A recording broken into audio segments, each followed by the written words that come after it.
The Natural History of Chocolate by D. de Quellis. Preface. If the merit of a natural history depends upon the truth of the facts which are brought to support it, then an unprejudiced eye-witness is more proper to write it than any other person, and I dare even flatter myself that this will not be disagreeable to the public, notwithstanding its resemblance to the particular treatises of Colmenero, 1, Dufour, 2, and several others who have wrote upon the same subject. Upon examination, so great a difference will appear that no one can justly accuse me of having borrowed anything from these writers.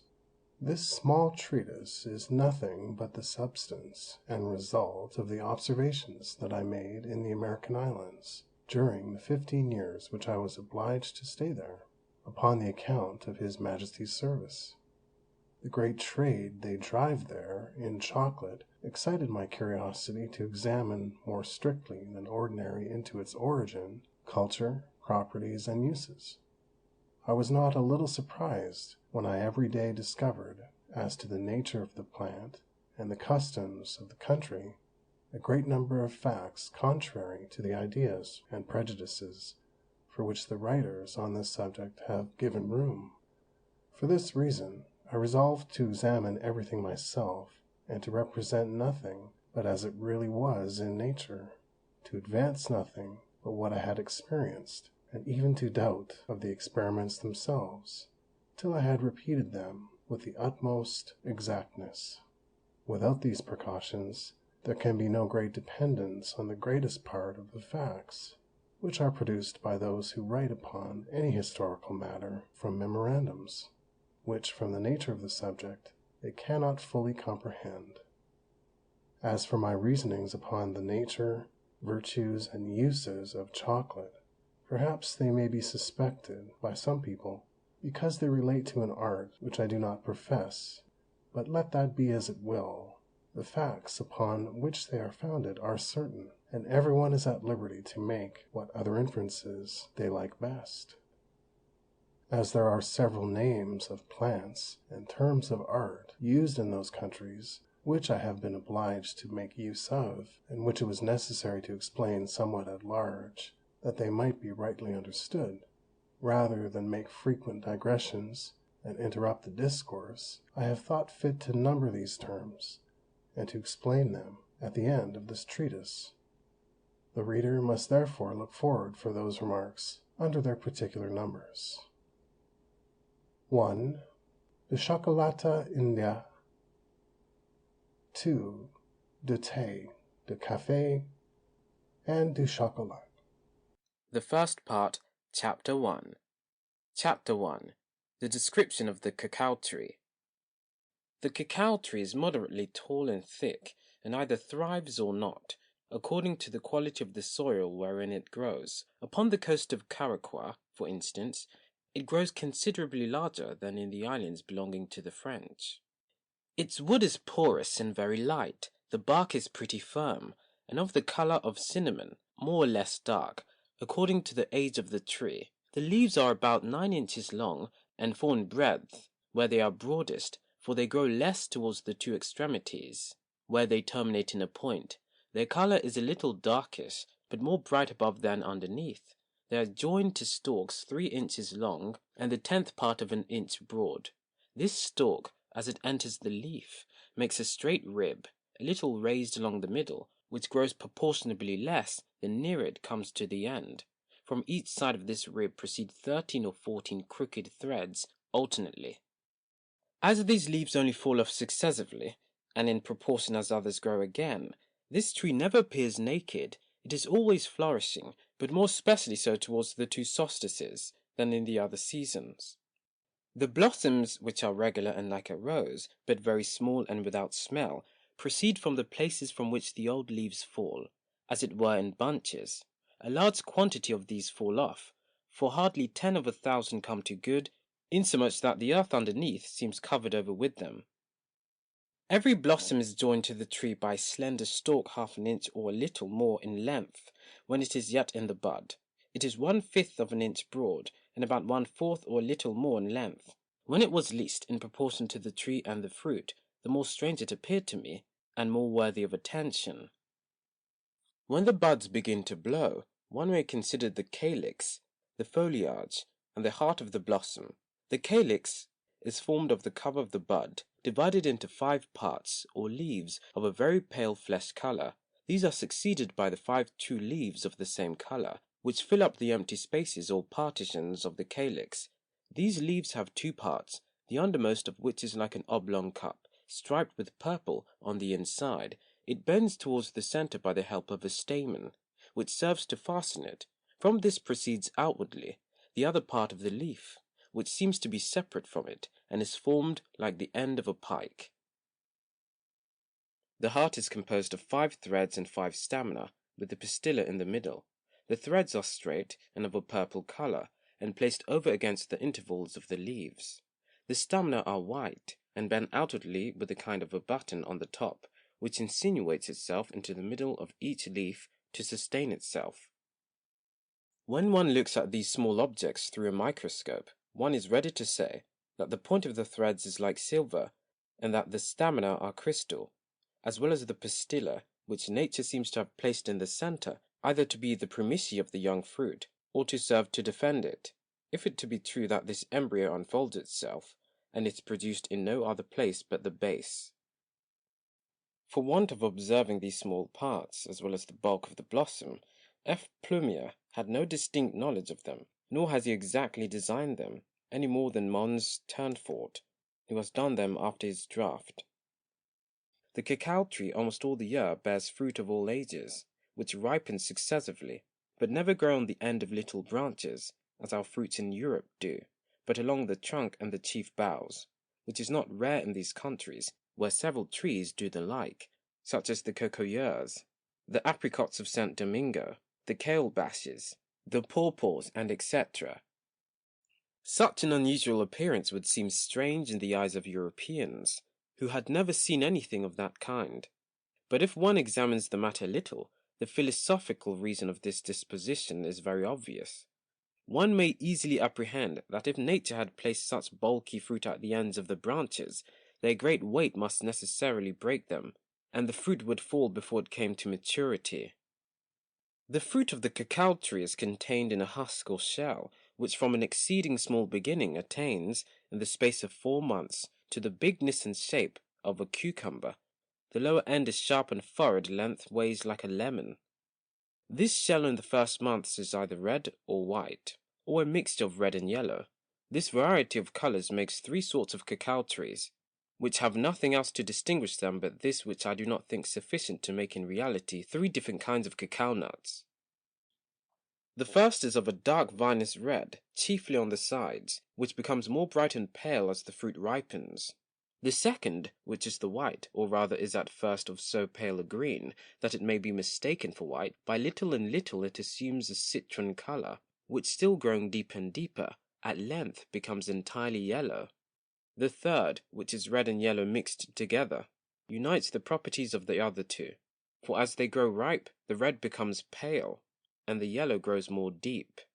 I have observed that the white shells are thicker and shorter than the other, especially on the side towards the tree, and that these sorts of trees commonly bear most. If one cleaves one of these shells lengthways, it will appear almost half an inch thick, and its capacity full of chocolate kernels, the intervals of which, before they are ripe, are filled with a hard white substance, which at length turns into a mucilage of a very grateful acidity. For this reason, it is common for people to take some of the kernels with their covers, and hold them in their mouths, which is mighty refreshing, and proper to quench thirst. But they take heed of biting them, because the films of the kernels are extremely bitter. When one nicely examines the inward structure of these shells, and anatomizes, as it were, all their parts, one shall find that the fibers of the stalk of the fruit passing through the shell are divided into 5 branches, that each of these branches is subdivided into several filaments, every one of which terminates at the larger end of these kernels, and altogether resemble a bunch of grapes, containing from 20 to 35 single ones, or more, ranged and placed in an admirable order. I cannot help observing here what inconsistency there is in the accounts concerning the number of kernels in each shell. Dampier, for instance, says there is commonly near 100, other moderns 60, 70, or 80, ranged like the seeds of a pomegranate. Thomas Gage 30 or 40, Colmenero 10 or 12, and Oexmelin 10 or 12 to 14. I can affirm after 1,000 trials that I never found more nor less than 25. Perhaps if one was to seek out the largest shells in the most fruitful soil, and growing on the most flourishing trees, one might find 40 kernels. But as it is not likely one should ever meet with more, so, on the other hand, it is not probable one should ever find less than 15, except they are abortive, or the fruit of a tree worn out with age in a barren soil, or without culture.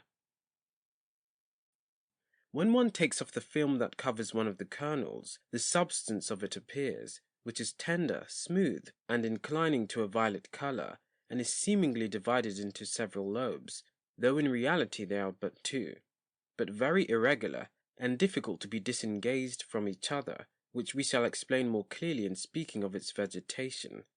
Oexmelin and several others have imagined that a cacao kernel was composed of 5 or 6 parts sticking fast together.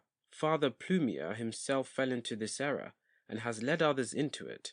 If the kernel be cut in 2 lengthways, one finds at the extremity of the great end a kind of a longish grain, 1/5 of an inch long, and 1/4 part as broad, which is the germ, or first rudiments of the plant, but in European kernels this part is placed at the other end. One may even see in France this irregularity of the lobes, and also the germ in the kernels that are roasted and cleaned to make chocolate. End of section 1. The first part, Chapter 2, of the choice and disposition of the place for planting cocoa trees. The cocoa tree grows naturally in several countries in America under the torrid zone, but chiefly at Mexico, in the provinces of Nicaragua and Guatemala, as also along the banks of the river of the Amazons. Likewise upon the coast of Caraqua, that is to say, from Comana to Cartagena, and the Golden Island. Some also have been found in the woods of Martinico.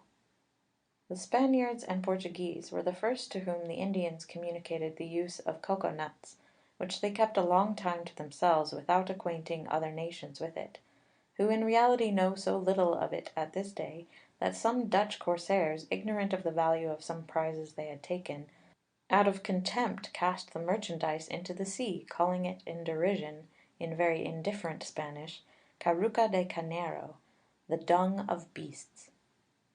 In 1649, in the Vert Islands, they had never seen but one tree planted, which was in the garden of an Englishman, an inhabitant of the island of St. Croix.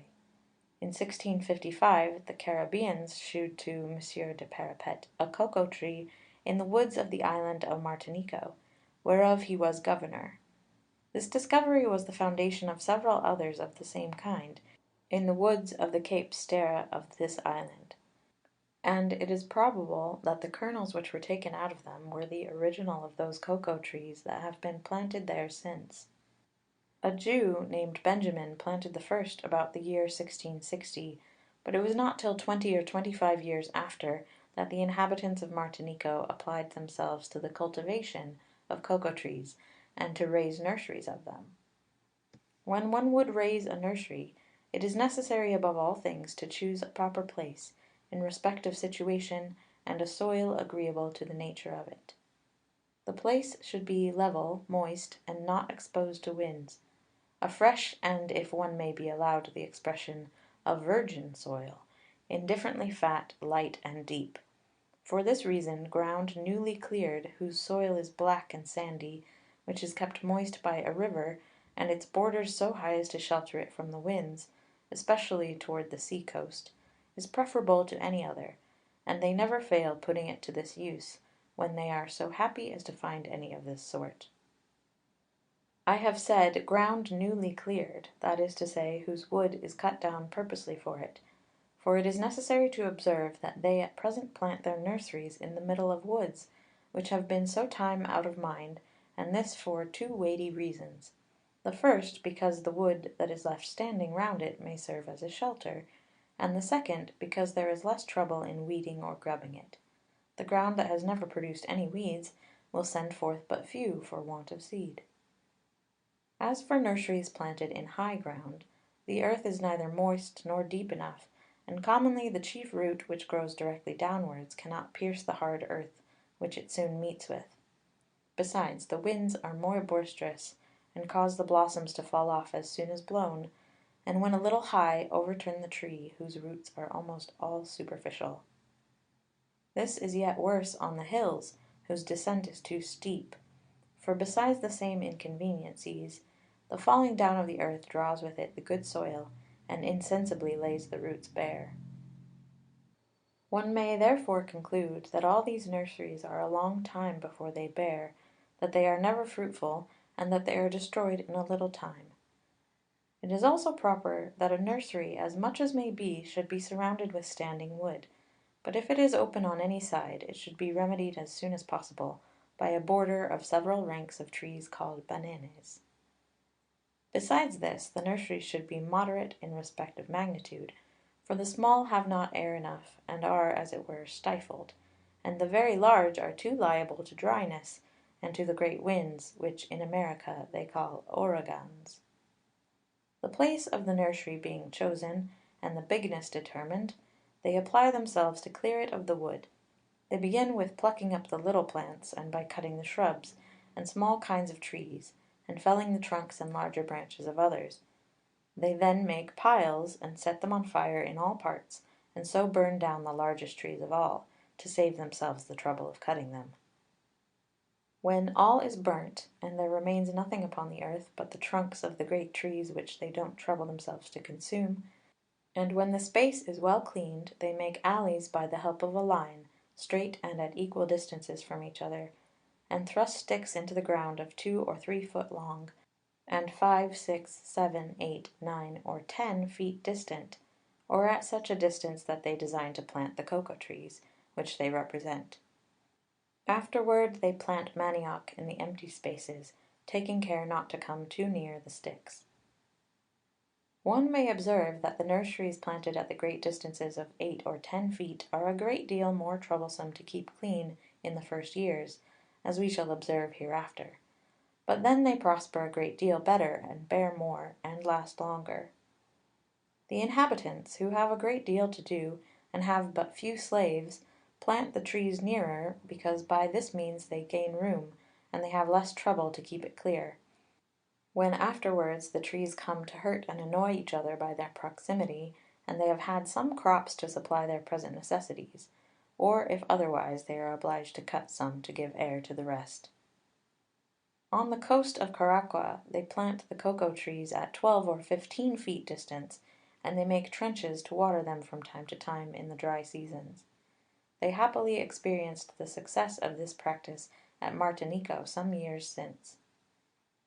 The manioc is a woody shrub, whose roots being grated and baked on the fire, yield a cassave, or meal, which serves to make bread for all the natives of America. They plant it in the new nurseries, not only because it is necessary to supply the negroes with food, but also it hinders the growth of weeds, and serves to shade the young cocoa trees, whose tender shoots, and even the second leaves, are not able to resist the scorching beams of the sun. For this reason they wait till the manioc shades the feet of the sticks before they plant the cocoa trees, in the manner that we shall describe in the following chapter. End of section 2. Chapter 3. Of the method of planting a nursery, and to cultivate it till the fruit comes to maturity. Cocoa trees are planted from the kernel or seed, for the nature of the wood will not admit of slips. They open a cocoa shell, and according as they have occasion, take out the kernels, and plant them one by one, beginning, for example, at the first stick. They pluck it up, and with a sort of setting stick made of iron, and well sharpened, they make a hole, and turning the iron about, cut off the little roots that may do hurt. They plant the kernel 3 or 4 inches deep, and thrust in the stick they before had plucked up a little on one side, to serve as a mark, and so they proceed from stick to stick, and from rank to rank, till they have gone through the whole nursery. It must be observed, first, not to plant in a dry season. One may indeed plant in any month of the year, or any moon, new or old, when the season is cool, and the place ready, but it is commonly believed that planting from September to Christmas the trees bear more than in some months. Second, not to plant any but the largest kernels, and such as are plump. For since in the finest shells there are sometimes withered kernels, it would be very imprudent to make use of them. Third, to plant the great ends of the kernels lowermost. This is that which is held by a little thread to the centre of the shell, when one takes the kernel out. If the little end was placed downward, the foot of the tree would become crooked, neither would it prosper, and if it was placed sideways, the foot would not succeed very well. Fourth, to put 2 or 3 kernels at every stick, that if by any mischance the tender shoots of 1 or 2 are broken by insects or otherwise, there may be one left to supply the defect. If no bad accident happen, you have the advantage of choosing the straightest and most likely shoot. But it is not best to cut up the supernumerary ones till that which is chosen is grown up, and according to all appearance out of danger. The kernels come up in 10 or 12 days, more or less, according as the season, more or less favourable, hastens or backens their growth. The longish grain of the germ beginning to swell, sends forth the little root downwards, which afterwards becomes the chief stay of the tree, and upwards it pushes out the shoot, which is an epitome of the trunk and the branches. These parts increasing, and discovering themselves more and more, the 2 lobes of the kernel, a little separated and bent back, appear first out of the earth, and regain their natural position, in proportion as the shoot rises, and then separate themselves entirely, and become 2 leaves of a different shape, of an obscure green, thick, unequal, and as it were shrivelled up, and make what they call the ears of the plant. The shoot appears at the same time, and is divided into 2 tender leaves of bright green. To these 2 first leaves, opposite to each other, succeed 2 more, and to these a third pair. The stalk or trunk rises in proportion, and thenceforward during a year or thereabouts. The whole cultivation of the cocoa tree may then be reduced to the practice of 2 things. First, to overlook them during the first 15 days, that is to say, to plant new kernels in the room of those that do not come up, or whose shoots have been destroyed by insects, which very often make dreadful havoc among these plants, even when one would think they are out of danger. Some inhabitants make nurseries apart, and transplant them to the places where they are wanting. But as they do not all grow, especially when they are a little too big, or the season not favourable, and because the greatest part of those that do grow languish a long time, it always seemed to me more proper to set fresh kernels. And I am persuaded, if the consequences are duly weighed, it will be practised for the future. Secondly, not to let any weeds grow in the nursery, but to cleanse it carefully from one end to the other, and taking care above all things not to let any herb or weed grow up to seed, for if it should happen so but once, it will be very difficult henceforwards to root those troublesome guests out, and to keep the nursery clean, because the cold in this country never interrupts vegetation. This weeding should be continued till the trees are become large, and their branches spreading, cast such a shade as to hinder the weeds from coming up. And afterwards the leaves falling from the trees, and covering the earth, will contribute to stifle them entirely. When this troublesome business of weeding is ended, it will be sufficient to overlook them once a month, and pluck up here and there those few weeds that remain, and to carry them far into the woods for fear of seeds. When the cocoa trees are 9 months old, the manioc should then begin to be plucked up, and it should be managed so that in 3 months' time there should be none left. There may be a row or 2 replanted in each alley, and cucumbers, citruls, and gyromonts may be sowed in the void spaces, or Caribbean coleworts, because these plants, having great spreading leaves, are very proper to keep the earth cool and moist, and to stifle the noisome weeds. When the cocoa trees come to shade the ground entirely, then it will be necessary to pluck up everything, for nothing will grow beneath them. The cocoa trees of 1 year old have commonly a trunk of 4 feet high, and begin to spread by sending out 5 branches at the top, all at a time, which forms that which they call the crown of a cocoa tree. It seldom happens that any of these 5 branches are wanting, and if by any accident, or contrary to the order of nature, it has but 3 or 4, the tree never comes to good, and it will be better to cut it off and wait for a new crown, which will not be long before it is formed. If at the end of the year the manioc is not plucked up, they will make the trees be more slow in bearing, and their trunks running up too high will be weak, slender, and more exposed to the winds. If they should be crowned, their crowns will be too close, and the chief branches not opening themselves enough, the trees will never be sufficiently disengaged, and will not spread so much as they ought to. When all the trunks are crowned, they choose the finest shoots, and cut up the supernumerary ones without mercy, for if this is not done out of hand, it will be difficult to persuade oneself afterwards, though it is not possible but that trees placed so near each other should be hurtful to each other in the end. The trees are no sooner crowned, but they send forth from time to time, an inch or two above the crown, new shoots, which they call suckers. If Nature was permitted to play her part, these suckers would soon produce a second crown, that again new suckers, which will produce a third, etc. Thus the cocoa trees proceed that are wild and uncultivated, which are found in the woods of Cape Sterre in Martinico. But seeing all these crowns do but hinder the growth of the first, and almost bring it to nothing, though it is the principal, and that the tree, if left to itself, runs up too high, and becomes too slender, they should take care every month, when they go to weed it, or gather the fruit, to prune it, that is to say, to cut or lop off all the suckers. I don't know whether they have yet thought it proper to prune, any more than to graft upon cocoa trees. There is, however, a sort of pruning which, in my opinion, would be very advantageous to it. These sort of trees, for example, have always, some more than others, dead branches upon them, chiefly upon the extremities of the boughs, and there is no room to doubt but it would be very proper to lop off these useless branches, paring them off with the pruning knife even to the quick. But as the advantage that will accrue from it will neither be so immediate nor so apparent as the time and pains that is employed in it, it is very probable that this care will be neglected, and that it will be esteemed as labour lost. But, however, the Spaniards do not think so, for on the contrary they are very careful to cut off all the dead sprigs, for which reason their trees are more flourishing than ours, and yield much finer fruit. I believe that they have not the same care in grafting them, nor do I think any person has hitherto attempted it. I am persuaded, nevertheless, that the cocoa trees would be better for it. It is not by the assistance of grafting our fruit trees in several manners, which were originally wild, and found by chance in the woods, that they have at length found the art of making them bear such excellent fruit. In proportion as the cocoa trees grow, the leaves upon the trunks fall off by little and little, which ought to fall off on their own accord. For when they are entirely bare, they have not long to flourish. The first blossoms commonly fall off, and the ripe fruit is not to be expected in less time than 3 years, and that if it be in a good soil. The 4th year the crop is moderate, and the 5th it is as great as ever will it be.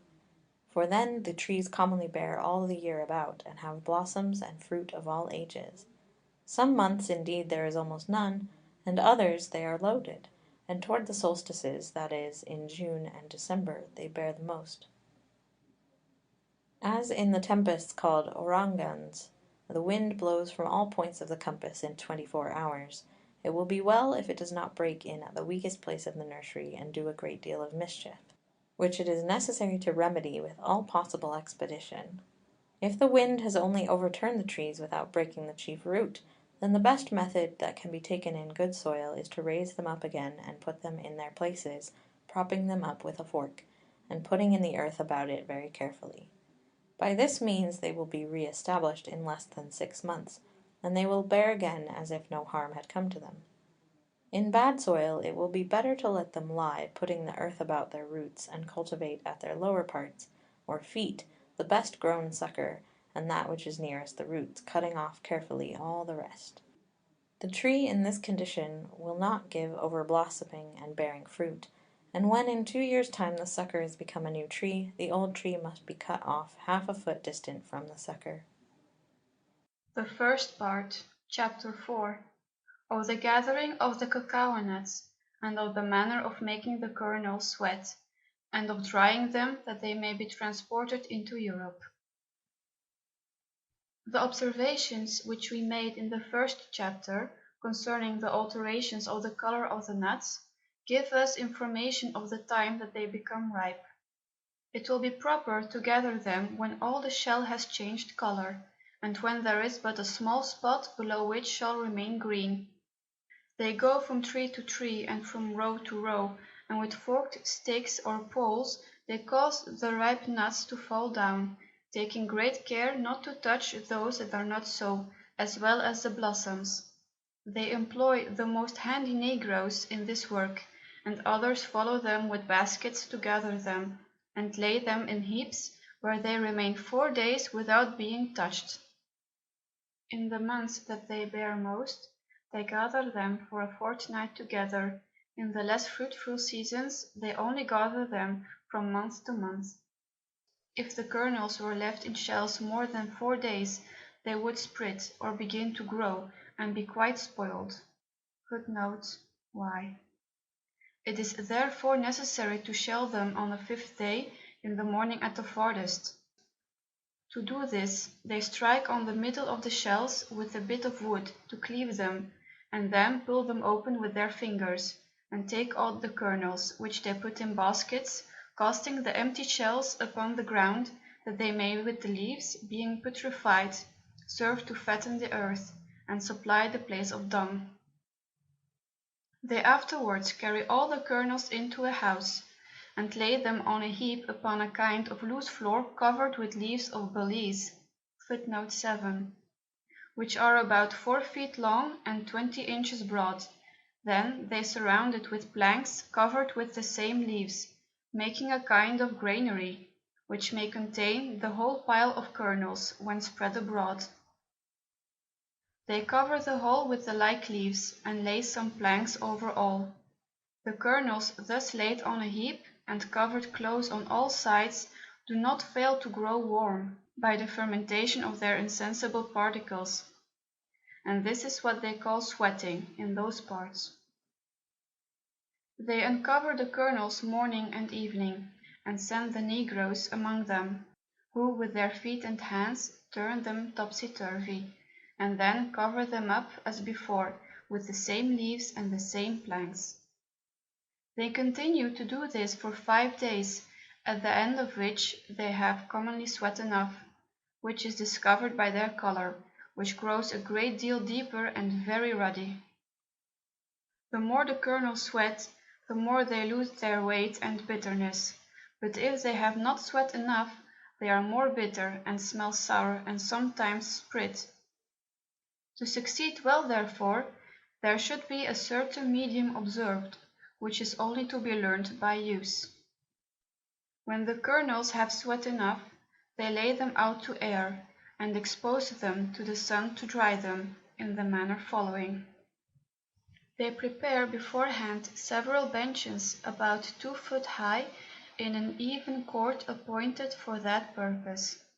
They lay upon these benches several mats made of pieces of reeds split into 2, together with bands made of meho bark. Footnote 8. Upon these mats they put the kernels about 2 inches in height, and move and turn them very often with the proper piece of wood for the first 2 days. At night they wrap up the kernels in the mats, which they cover with balize leaves, for fear of rain, and they do the same in the daytime when it is likely to rain. Those who are afraid of having them stolen lock them up. There are some inhabitants who keep boxes about 5 feet long and 2 broad, and 3 or 4 inches deep, on purpose to dry the kernels.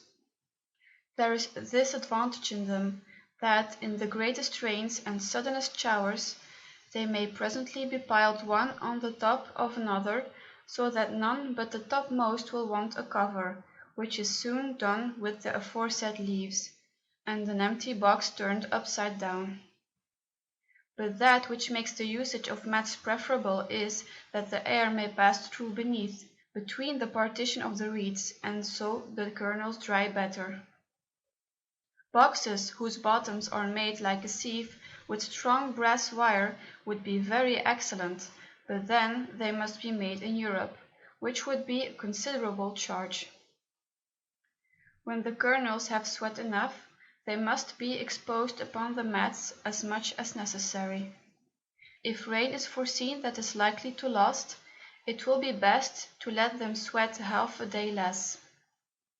It is observable that a few hours' rain at first, instead of doing any harm, makes them more beautiful and better conditioned. In fair weather, instead of this rain, it will be proper to expose them to the dew for the first nights. The rain of a whole day or two will do no harm if they are not covered before they have had the benefit of the sun, for a day or half a day at least. For after a day's sunshine they are to be wrapped in the mats, as before directed. But if it be half a day's rain only, then they are only covered with belize leaves in the night, kept on with little stones laid at each end, but if the rain be too long, it makes them split, and then they will not keep long. They therefore make chocolate of it immediately. If the kernels have not sweat enough, or they wrap them too soon in the mat, they are subject to sprit or germ, which makes them bitter and good for nothing. When the kernels have been once wrapped in a mat, and begun to dry, care must be taken that they do not grow moist again. They must therefore be well stirred from time to time, that they may be thoroughly dried, which you may know by taking a handful in your hand and shutting it. If it cracks, then it is time to put them into your storehouse, and to expose them to sale. Those who would gain a reputation in giving out a good merchandise, before they pack it up in vessels, pick it and throw aside the little, withered and thin kernels, which are not only unsightly, but render the chocolate something worse. Afterwards, the kernels of the cacao nut are dried in the sun before they are brought to Europe, and sold by the druggists and the grocers, who distinguish it into great and small, and into that of Caraqua, or that of French islands, though with no good foundation, for in the places themselves they make no mention of this distinction. It therefore seems likely that the merchants find their account in sorting it, since kernels proceeding from the same tree and from the same nuts are not always of the same bigness.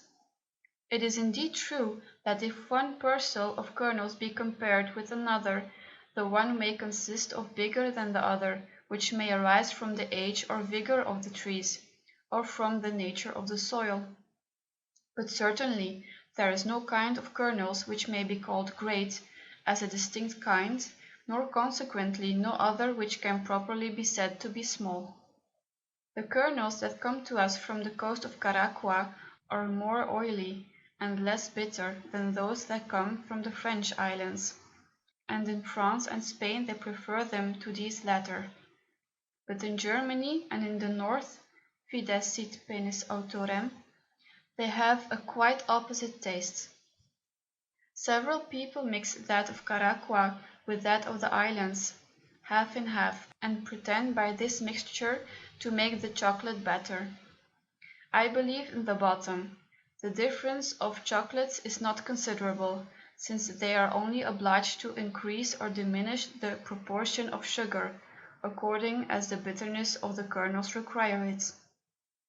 For it must be considered, as we have already said, that there is but one kind of cacao tree, which grows as naturally in the woods of Martinico as in those of the coast of Caraqua, that the climates are almost the same, and consequently the temperature of the seasons equal, and therefore there cannot be any intrinsic difference between these fruits of any great moment.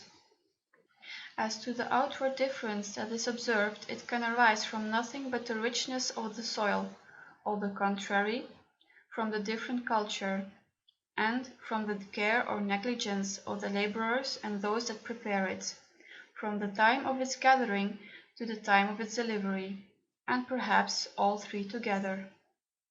It is to be observed at Martinico that the cacao trees prosper better in some parts than others, merely from the difference of the soil being more or less rich, or more or less moist. I have had the experience of one of my friends, concerning what relates to the cultivation and preparation of this tree and its fruit, which demonstrates that they may add to its value. This gentleman, with a great deal of application and thought, found out the way to prepare the finest merchandise of the island, which was preferred by the merchants to all the rest, and bore a greater price than that of any of his neighbours. The kernels of Caraqua are flattish, and for bulk and figure not unlike our large beans. Those of St. Domingo, Jamaica, and Cuba are generally larger than those of the Antilles. The more bulky the kernels are, and better they have been nourished, the less waste there is after they have been roasted and cleansed, which some years ago was an advantage to those of Caraqua. But at present, by the regulation from the month of April 1717, the kernels of our colonies pay but 2d duty for entry, whereas foreigners pay always 15. These 13d difference make such ample amends for the small waste that there is a great deal of reason to hope that for the time to come there will be none but the curious, and people that do not value the expense, that will make use of the chocolate of Caraqua, by way of preference to that of the French islands, and that the cheapness of the latter will double the consumption at least. The best cacao nuts have very brown, firm shells, and when the kernel is taken out, it ought to be plump, well nourished, and sleek, of the colour of a hazelnut on the outside, but more inclining to a red within. Its taste a little bitter and astringent, not at all sour or mouldy. Z. In a word, without any smell and not worm-eaten. The fruit of the cacao tree is the most oily that nature has produced, and it has this admirable prerogative, never to grow rank, let it be ever so old, which all other fruit do that are analogous to it in qualities, such as nuts, almonds, pineapple kernels, pistachio nuts, olives, etc. There are also imported from America cacao kernel cakes of about a pound weight each, and as this preparation is the first and principal in the composition of chocolate, it will be proper to add here the manner of making it. The Indians, from whom we borrow it, are not very nice in doing it. They roast the kernels in earthen pots, then free them from their skins, and afterwards crush and grind them between 2 stones, and so form cakes of it with their hands. The Spaniards, more industrious than the savages, and at this day other nations after their example, choose out the best kernels, (A), and the most fresh. Of these they put about 2 pounds in a great iron shovel over a clear fire, stirring them continually with a large spatula, so long that they may be roasted enough to have their skins come off easily, which should be done one by one. (B). Laying them apart, and staking great heat that the rotten and mouldy kernels be thrown away, and all that comes off the good ones. For these skins, being left among the chocolate, will not dissolve in any liquor, nor even in the stomach, and fall to the bottom of chocolate cups, as if the kernels had not been cleansed. If one was curious to weigh the kernels at the druggist's, and then weigh them again after they are roasted and cleansed, one should find that there would be about 1/6 part wasted, more or less, according to the nature and qualities of the kernels. That is to say, if you bought, for example, 30 pounds, there would remain entirely cleansed near 25. All of the kernels being thus roasted and cleansed at divers times, they put them once more to roast in the same iron shovel, but over a more gentle fire, and stir them with the spatula without ceasing till they are roasted all alike, and as much as they ought to be, which one may discover by their taste, and their dark brown colour, without being black. The whole art consists in avoiding the two extremes, of not roasting them enough, and roasting them too much, that is to say, till they are burnt.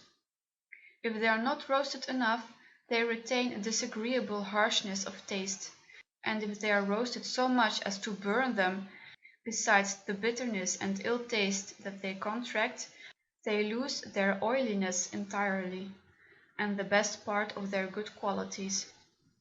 In France, where they are very apt to run into extremes, they are mighty fond of the burnt taste, and the black colour, as if they were proper marks of good chocolate, not considering that, quantity for quantity, they may as well put so much charcoal as burnt chocolate. This opinion is not only agreeable to reason and good sense, but is also confirmed by the unanimous consent of all that have written on this subject, and I can affirm that it is authorized by the universal consent of all America. When the kernels are duly roasted and well cleansed, they put them into a large mortar to reduce them into a gross powder, which they afterwards grind upon a stone till it is very fine, which requires a more particular explanation. They make a choice of a stone which naturally resists the fire, not so soft as to rub away easily, nor so hard as to endure polishing. They cut it from 16 to 18 inches broad, and about 27 or 30 long, and 3 in thickness, and hollowed in the middle about an inch and a half deep. This stone should be fixed upon a frame of wood or iron, a little higher on one side than the other. Under, they place a pan of coals to heat the stone, so that the heat melting the oily parts of the kernels, and reducing it to the consistence of honey, makes it easy for the iron roller, which they make use of for the sake of its strength. They make it so fine as to leave neither lump nor the least hardness. This roller is a cylinder of polished iron, 2 inches in diameter and about 18 long, having at each end a wooden handle of the same thickness, and 6 inches long, for the workman to hold by. When the paste is ground as much as is thought necessary, they put it hot in moulds made of tin, where they leave it, and it becomes hard in a very little time. The shape of these moulds is arbitrary, and every one may have them made according to his fancy, but the cylindric ones, which will hold about 2 or 3 pounds of chocolate, seem to me the most proper, because the thicker they are, the longer they keep good, and may be commodiously held when there is occasion to scrape them. These rolls ought to be wrapped in paper, and kept in a dry place. It should also be observed that they are very susceptible of good and ill smells, and that it is good to keep them 5 or 6 months before they are used. Now, the kernels being sufficiently rubbed and ground upon the stone, as we have just directed, if you would complete the composition in the mass, it is nothing more to be done than to add to this paste a powder sifted through a fine sieve, composed of sugar, cinnamon, and if it be desired, of vanilla, (C), according to the quantities and proportions which we shall teach in the third part of this treatise, and mix it well upon the stone, the better to blend it and to incorporate it together, and then to fashion it in moulds made of tin in the form of lozenges of about 4 ounces each, or if desired, half a pound. Why, for this reason, when they would send cacao nuts to the neighbouring islands from Martinico, that they may have wherewithal to plant, they are very careful not to gather them till the transport vessel is ready to sail, and to make use of them as soon as they arrive. For this reason also it is not possible that the Spaniards, when they design to preserve nuts for planting, should let them be withered and perfectly dry, and that afterwards they should take the kernels of these same nuts and dry them very carefully in the shade, and after all raise a nursery with them, as Oexmelin reports. History of Adventurers, Tome 1, page 424. 7. See the 7th note hereafter. 8. The Mayho is a shrub whose leaves are round and feel soft like those of guimauve. Its bark easily comes up, which they divide into long slangs, which serves for pack-thread and cords to the inhabitants and natives. Z. It gets this taste either by being laid in a moist place or by being wet by sea water in the passage. A. As the kernels are never so clean, but they may be stones, earth, and bad ones among them, it will be necessary, before they are used, to sift them in a sieve that will let these things pass through, while it retains the kernels. B. The artists, to make this work more expeditious and to gain time, put a thick mat upon a table and spread the kernels upon it as they come hot from the shovel, and roll a roller of iron over them to crack and get off the skins of the kernels. Afterward they winnow all in a splinter sieve, till the kernels become entirely cleansed. C. What this is you will find hereafter. Of the old prejudices against chocolate. To proceed more methodically and with greater clearness in our inquiries concerning chocolate, it seems proper to set people right about the prejudices which a false philosophy has instilled into most authors who have wrote upon this subject, the impressions whereof are yet very deeply engraven in the minds of a great number of people. The Spaniards, who were first acquainted with chocolate after the conquest of the New World, have laid it down for an undoubted truth that chocolate is cold and dry, participating of the nature of earth. They have supported this determination neither with reason nor experience, nor do they know from whence they learn it. Perhaps they have taken it upon the words, and from the tradition of the inhabitants of the country. Let that be as it will. It is natural from false principles to draw false conclusions, of which the two principal are as follow. The first is, that chocolate being by nature cold, it ought not to be used without being mixed with the spices, which are commonly hot, that so they might, both together, become temperate and wholesome. This was the jargon and practice of those times.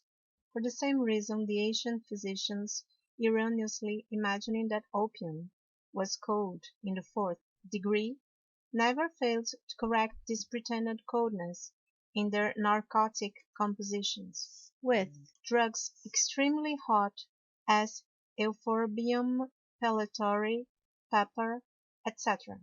Their second conclusion was that chocolate being dry and earthy, and from thence supposed to be of a styptic and astringent quality, if it was not corrected, must necessarily breed obstructions in the viscera, and bring on a cacochimy, and a great number of other incurable diseases. These prejudices have from the Spaniards passed into other nations. To prove this, it will be unnecessary to cite a great number of authors, for whoever has read one has read them all. The latter having done nothing but copy the former, they have even sometimes improved their dreams, and exaggerated this pretended coldness of chocolate, and at length pushed the matter so far as to make it a kind of cold poison, and if it was taken to excess, it would bring on a consumption. Mexiaci friget nativa cocae temperis tantoc excedit frigore ut inter noxia ne dubitem glandes sensere venena. Tom extrose dementis potus seu de coccolatis opificio. Lib 3. Hinc sequis solo coccolatis fomite vitam extraat atque. Asueta neget. Cibi prandia sensim contraet exueto marcentem tabem. It is not very extraordinary that people who are more ready to believe than to examine, such as the world is full of, should give in to the unanimous opinion of so many authors, and it would be strange if they were not carried down by the stream of a prejudice so general. But I cannot sufficiently admire that chocolate, being so much decried, has not been entirely laid aside as unfit for use. Without doubt, there was nothing but the daily experience of its good effects which could support it and hinder it from giving way to calumny. Now, to overturn this old system, it is sufficient, in my opinion, to observe with how little skill and penetration they then treated of the whole natural history. One ought not to be amazed that they have affirmed chocolate to be cold and dry, in an age when, for example, they could say camphor was cold and moist, which is a kind of resin, from whence one drop of water cannot be extracted, whose sharp taste and penetrating smell, joined to the extreme volatility and inflammability of its particles, even in water itself, are such evident signs of its heat, that it is difficult to conceive upon what account they persuade themselves of the contrary. The qualities of chocolate are not indeed so remarkable nor so active as those of camphor, but with the least attention one may easily discern that the quantity of oil that it contains and the bitterness that is perceivable in tasting are not the marks of coldness, since all bitters are steamed hot, and since oil is a matter very near akin to and necessary for fire. This is very near the reasoning of a celebrated physician at Rome against the old opinion. As for me, says he, I am of another judgment. I believe that chocolate is rather temperate than cold, and I refer myself to the decision of every ingenious person that will be at the pains to taste and examine it.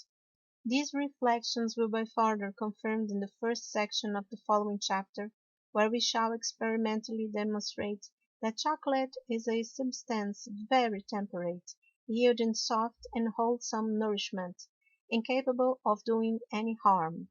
And if this intrinsic coldness is no more to be feared, it must be owned that it will be henceforward ridiculous, if not pernicious, to join it with hot acrid spices, more likely to alter and destroy its good and real qualities, than to correct the bad ones which it has not.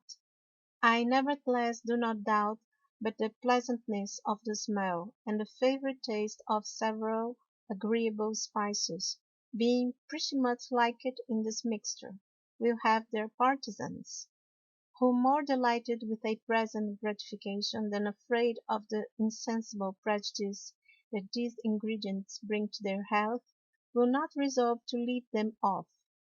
To these will be no longer the correctors of chocolate, yet they will serve to season it, with which they will please their taste, without troubling themselves with the consequences. But those persons will give themselves the trouble of thinking, and are more tractable and less sensual, will wisely abstain from such extremes, and their moderation will not be unattended with benefit. Health is so valuable a blessing, that the care to gain and preserve it ought to supersede any other consideration. As to the pretended obstructions which chocolate is said to occasion from its astrictive quality, they are so far from being afraid of it in America, that they have found by experience a virtue directly contrary to it. For several young women subject to the whites have been cured of this distemper by eating a dozen cacao kernels for breakfast every morning. It is well enough known that obstructions are the cause of this disease, which instead of being increased by chocolate, were entirely taken away. Then as to those strange disorders which are said to arise from its immoderate use, we shall bring in the sequel so many facts directly contrary to these chimerical fears, that all persons of good sense will be disabused, and convinced of the salutary and wonderful properties of this fruit, which shall be the subject of the following chapter. The second part, Chapter 2, of the real properties of chocolate.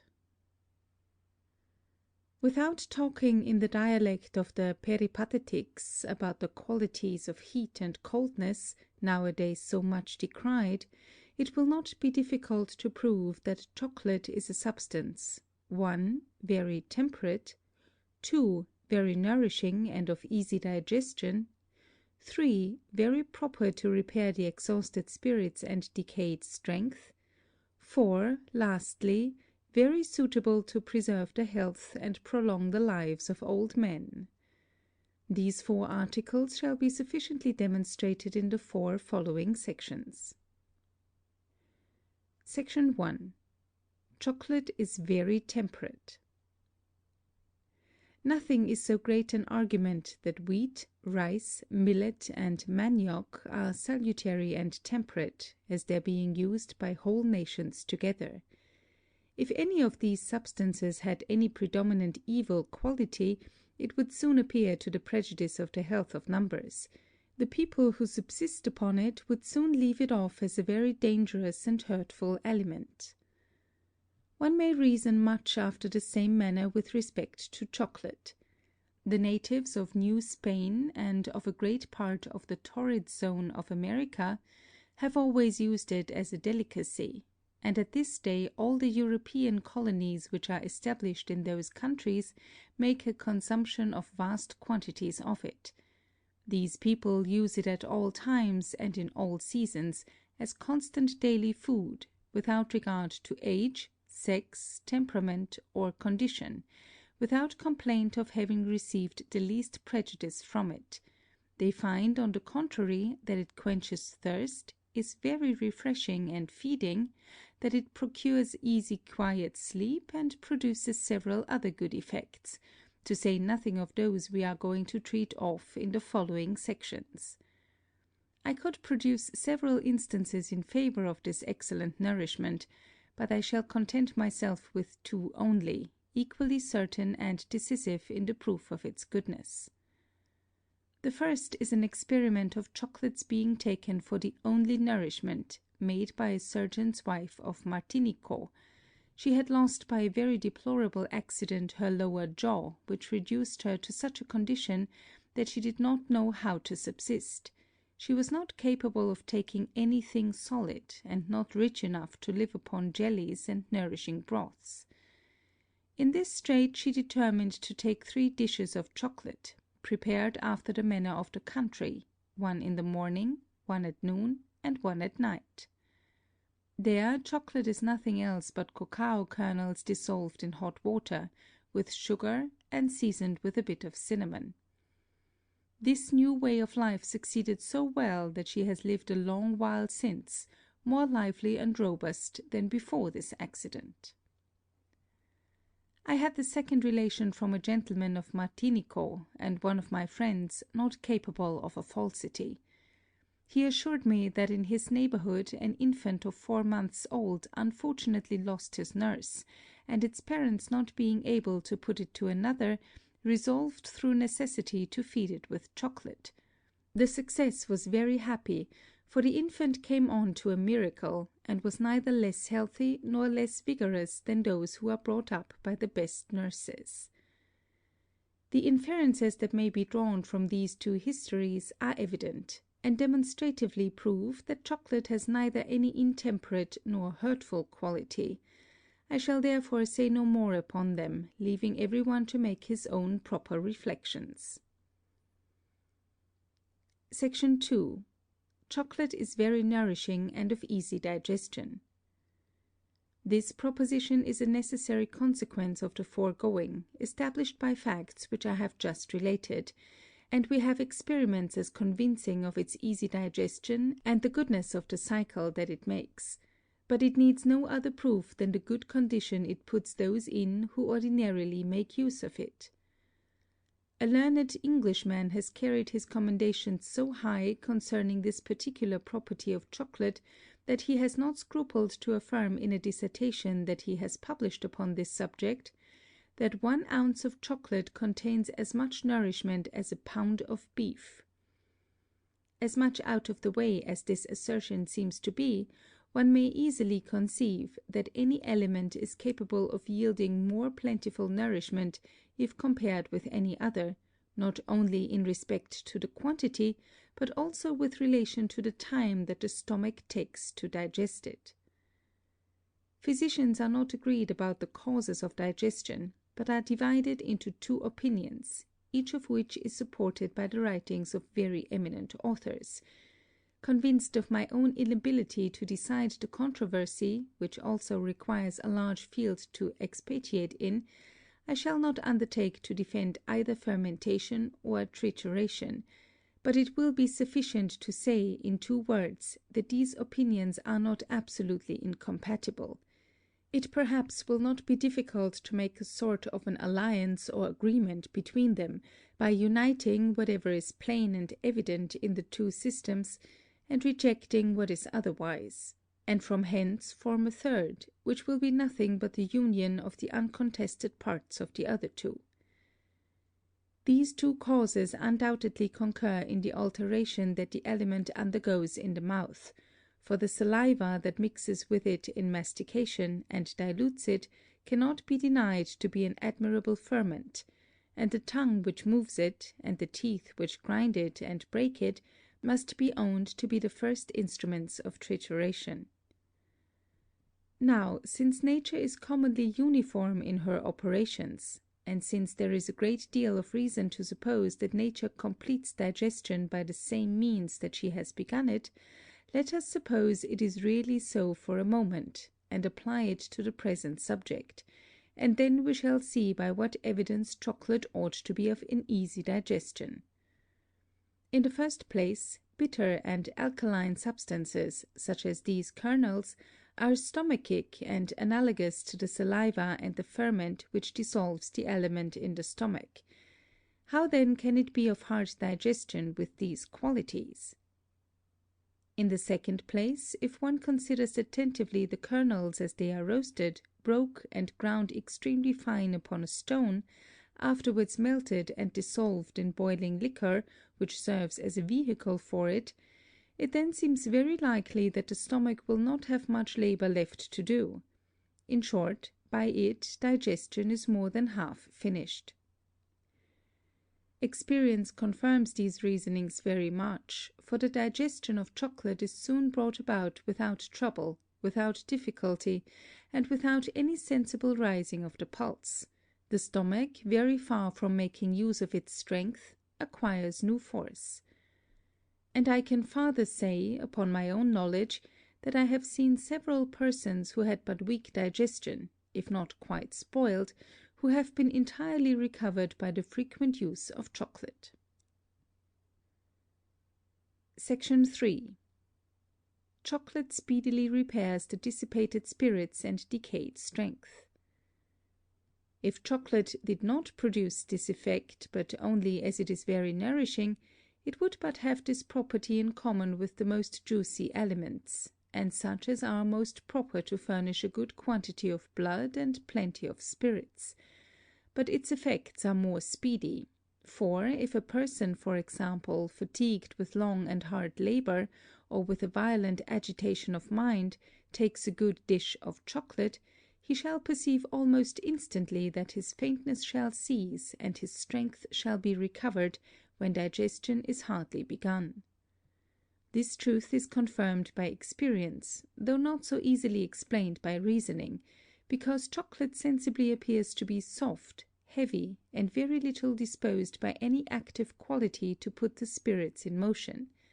However, being resolved to neglect nothing that is likely to unfold the cause of an effect so wonderful, I undertook one day the chemical analysis of chocolate, and although prejudiced that I should discover nothing this way but a superficial knowledge, Yet I was willing to flatter myself that my inquiry would not be wholly fruitless. I cleansed 16 ounces of kernels without burning them. I ground them in a marble mortar, and afterwards put them in a glass retort well luted. I placed it in a reverberatory furnace, and fixed to it a large receiver, and after having luted the joints well, I gave it the first degree of fire. The first that ascended was pure flame, which dropped for about 2 hours. A little white unctuous matter swam on the top of it. The fire being augmented, the drops became red and congealed as they fell into the receiver. This lasted about 2 hours. The fire being again augmented, the receiver was filled with white clouds, which I saw resolve into a kind of dew, white and unctuous, which was partly spirit and partly a white oil. The red drops, however, continued to the end, which was about 2 hours and a half. This operation let me know that chocolate contains 2 kinds of oil, the one red and fixed, which congealed itself on the side of the vessel, and the other white and volatile, which proceeded from the white clouds and resolved itself on the other side of the receiver. On the morrow after, having unluted the receiver and having placed it in balneo mariae to melt the congealed matter, I was agreeably surprised to see the vessel immediately filled with white clouds. I very much admired the volatility of this unctuosity, and I was fully convinced that chocolate contained that volatile oil so highly esteemed in medicine, and that one need not go farther to seek the cause of the speedy reparation of the fainting spirits, which is confirmed by the daily experience of those that use chocolate. Having separated the spirit by filtering through brown paper, I divided the butyreous matter into 2 parts. I put one, without any addition, into a little glass cucurbit, which I placed in a sand heat to rectify it, and by this operation I got an oil of an amber color, swimming upon a little phlegm or spirit. I melted the remaining part, and, having incorporated it with quicklime, I put it into a little glass retort luted, and put fire to it by degrees. There first came over a clear oil, the white clouds succeeded, and at length the reddish butter. Having unluted the recipient, and put all in a little cucurbit in a sand heat, the white clouds yielded an oil of an amber color, and having augmented the fire, there came over a little red oil, but no spirit. The amber-colored oil is nothing else but the white volatile oil, colored a little by the violence of the fire. As for the red oil, it seems to be the remainder of the red butter, fit to be exalted. These 2 oils will not mix together, for the red, more fixed than the other, always gets to the bottom. Mr. Boyle said he extracted from human blood 2 oils very like those above mentioned, and this conformity of substances very much convinces me of the great analogy I always supposed to be between chocolate and human blood.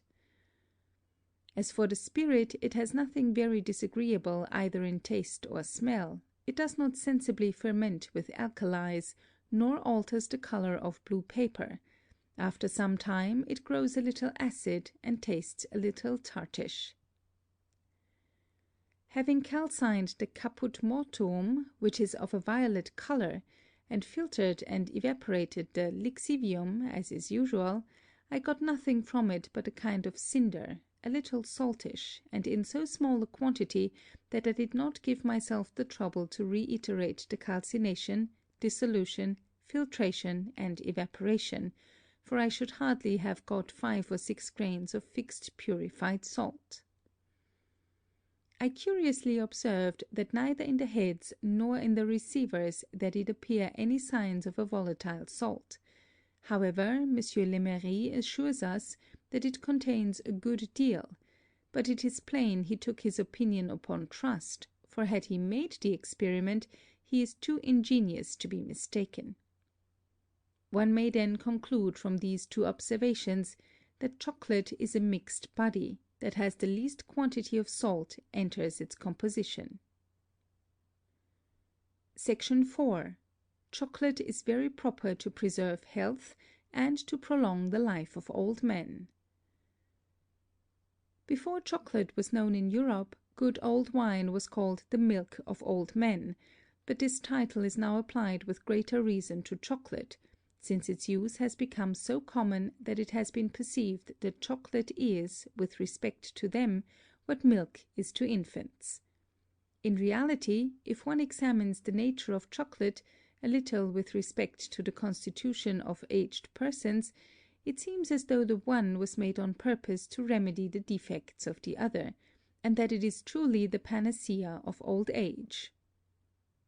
Our life, as a famous physician observes, is, as it were, a continual growing dry, but yet this kind of natural consumption is imperceptible to an advanced age. When the radical moisture is consumed more sensibly, then the more balmy and volatile parts of the blood are dissipated by little and little, the salts disengaging from the sulphurs manifest themselves, the acid appears, which is the fruitful source of chronic diseases. The ligaments, the tendons, and the cartilages have scarce any of the unctuosity left, which rendered them so supple and so pliant in youth. The skin grows wrinkled as well within as without. In a word, all the solid parts grow dry or bony. One may say that nature has formed chocolate with every virtue proper to remedy these inconveniences. The volatile sulphur with which it abounds is proper to supply the place of that which the blood loses every day through age. It blunts and sheaths the points of the salts, and restores the usual softness to the blood, like as spirit of wine united with spirit of salt, makes a soft liquor of a violent corrosive. This same sulphurous unctuosity at the same time spreads itself in the solid parts, and gives them, in some sense, their natural suppleness. It bestows on the membranes, the tendons, the ligaments, and the cartilages a kind of oil which renders them smooth and flexible. Thus the equilibrium between the fluids and the solids is in some measure re-established, the wheels and springs of our machine mended, health is preserved, and life prolonged. These are not the consequences of philosophical reflections, but of 1,000 experiments which mutually confirm each other, among a great number of which the following alone shall suffice. There lately died at Martinico a counsellor about 100 years old, who, for 30 years past, lived on nothing but chocolate and biscuit. He sometimes indeed had a little soup at dinner, but never any fish, flesh, or other victuals. He was, nevertheless, so vigorous and nimble that at 85 he could get on horseback without stirrups. Chocolate is not only proper to prolong the life of aged people, but also of those whose constitution is lean and dry, or weak and cacochimical, or who use violent exercises, or whose employments oblige them to an intense application of mind, which makes them very faintish. To all these it agrees perfectly well, and becomes to them an altering diet. On the contrary, I would not counsel the daily use of it to such who are very fat, or who are wont to drink a good deal of wine, and live upon a juicy diet, or who sleep much and use no exercise at all, in a word, who lead a delicate, sedentary, and indolent life, such as a great many people of condition at Paris are used to. Such bodies as these, full of blood and juice, have no need of additional nourishment, and the diet will fit them better which is mentioned in Ecclesiastics. Plentiful feeding brings diseases, and excess hath killed numbers, but the temperate man prolongs his days. The third part, Chapter 1, of Chocolate in Confections. They choose cacao nuts that are half ripe, and take out the kernels one by one, for fear of spoiling them.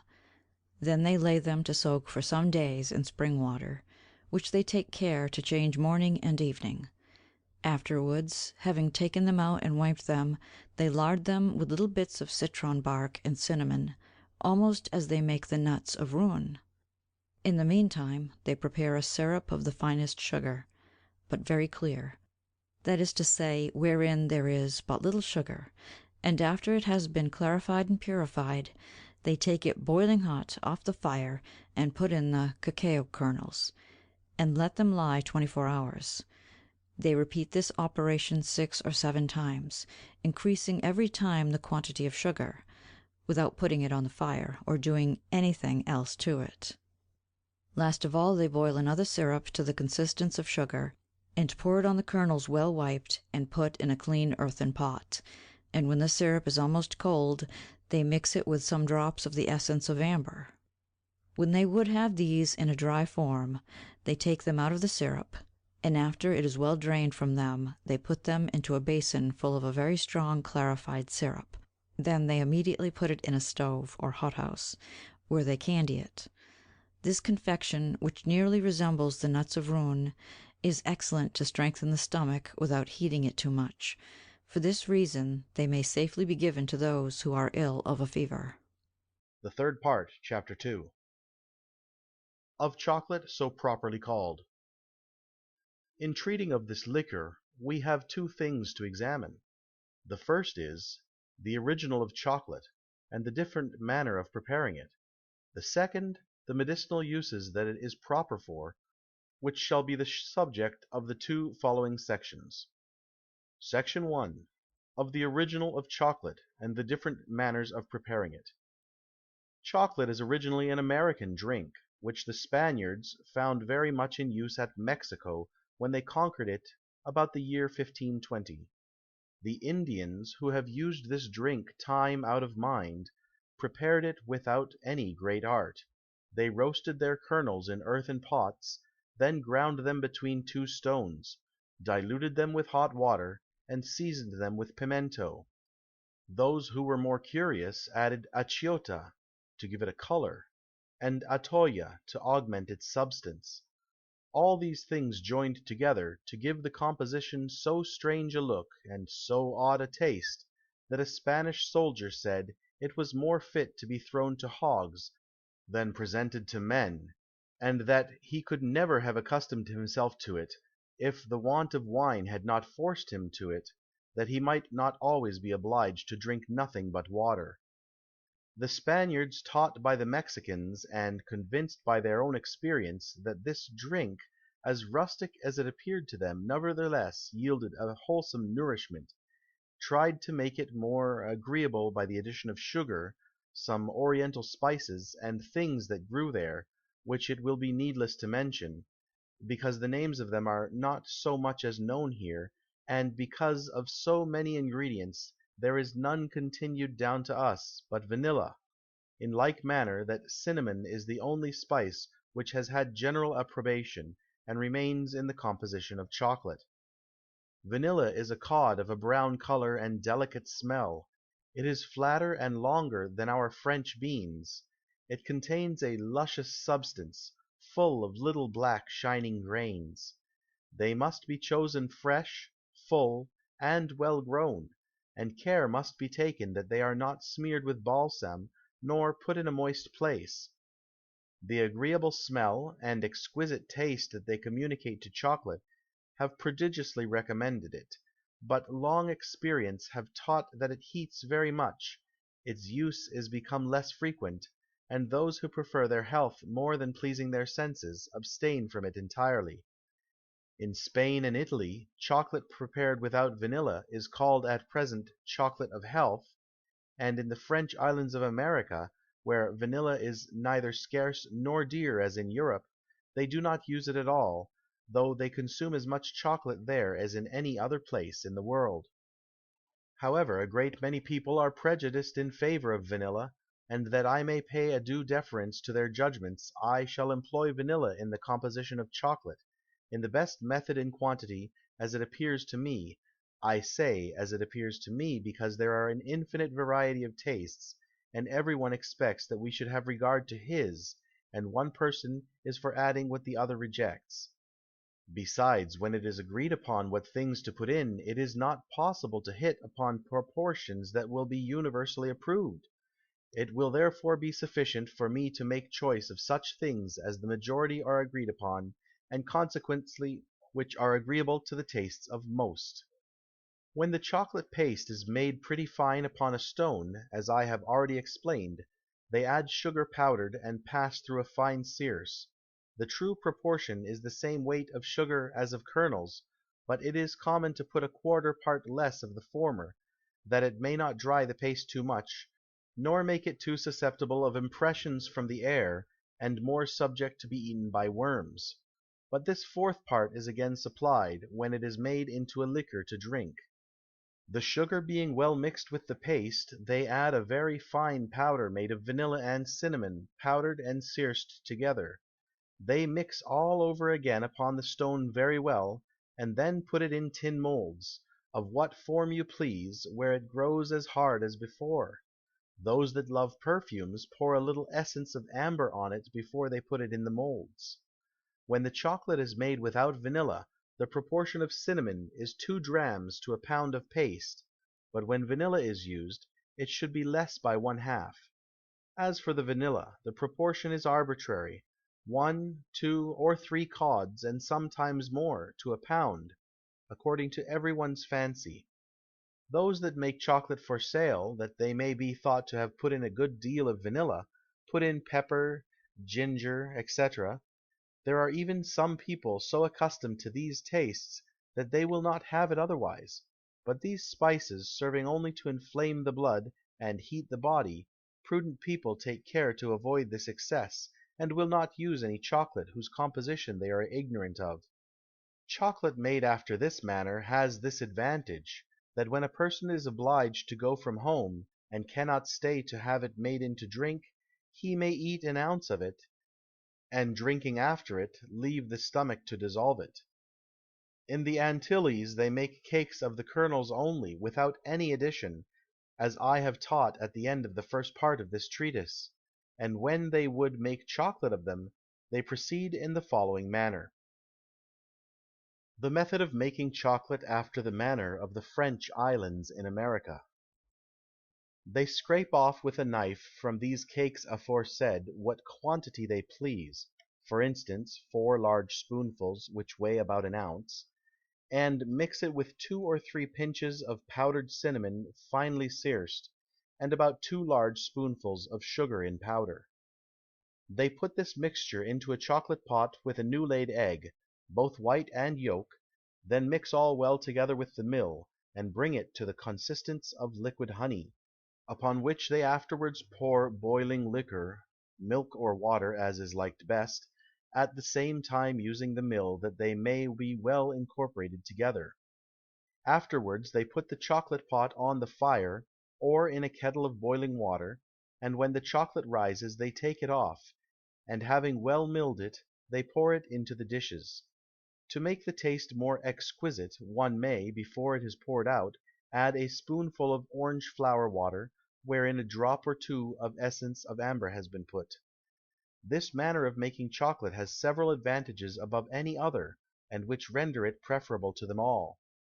In the first place, one may assert, that being well managed, it has a very agreeable smell, and a peculiar delicacy in the taste; besides, it passes very easily off the stomach, nor leaves any settling either in the chocolate pot or in the dishes.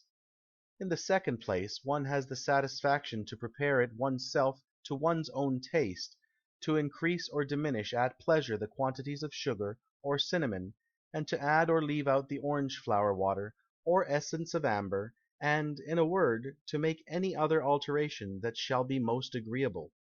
In the third place, they make no additions that destroy the good qualities of the kernels. It is so temperate, that it may be taken at all times, and by all ages, in summer as well as in winter, without fearing the least inconveniency; whereas chocolate seasoned with vanilla, and other hot and biting ingredients, cannot but be very pernicious, especially in summer, to young people, and to dry constitutions. The glass of cold water that they have introduced to drink before it, or after it, only serves to palliate the effects for a time, for the heat that attends it will manifest itself in the blood and viscera, when the water is drained off and gone by the ordinary ways. In the fourth place, a dish is so cheap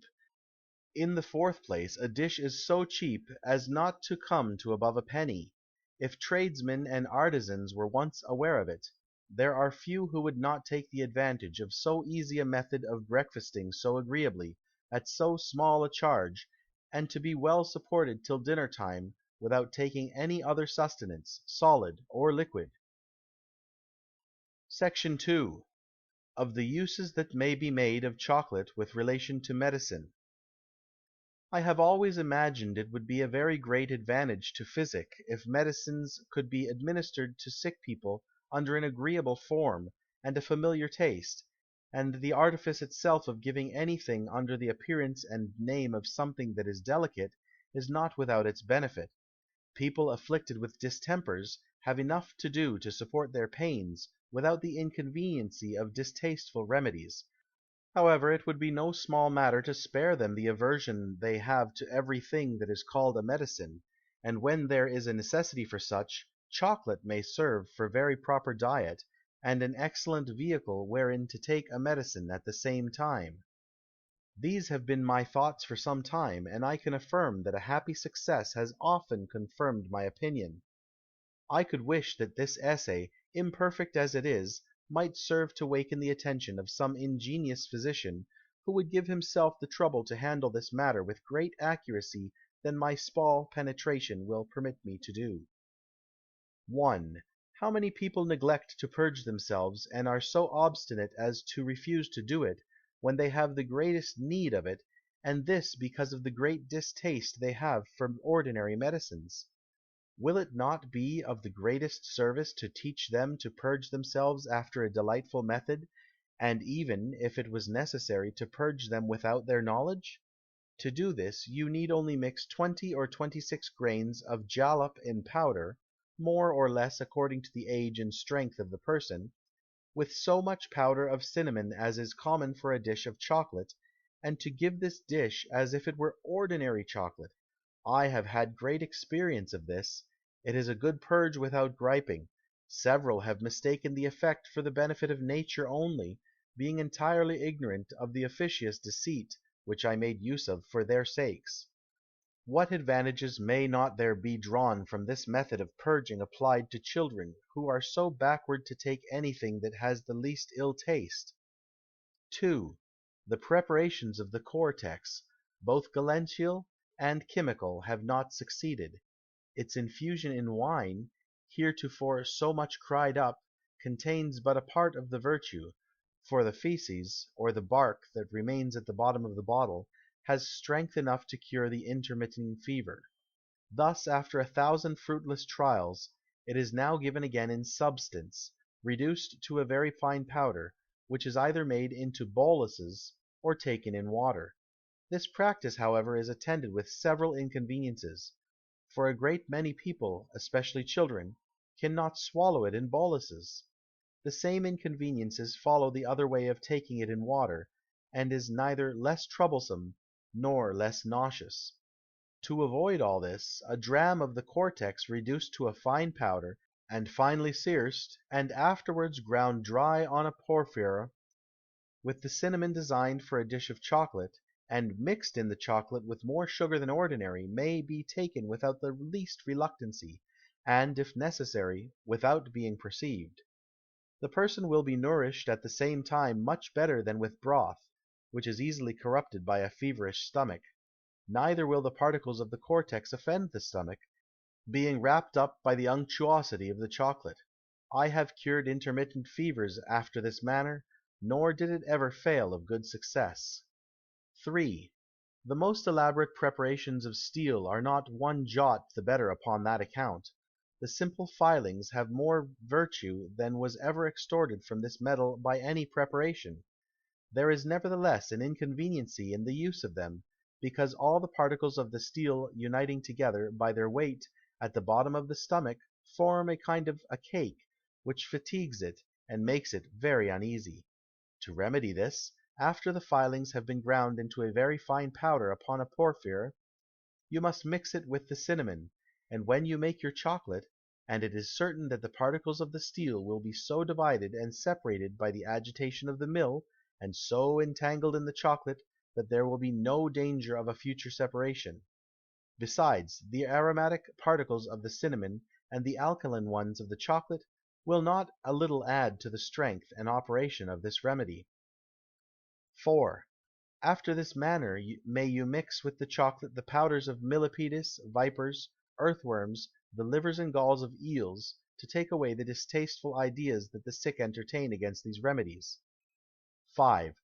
The use of milk is a specific remedy for the cure of several distempers, but by misfortune there are but few stomachs that can bear it, and several methods have been tried to find out help for this inconvenience.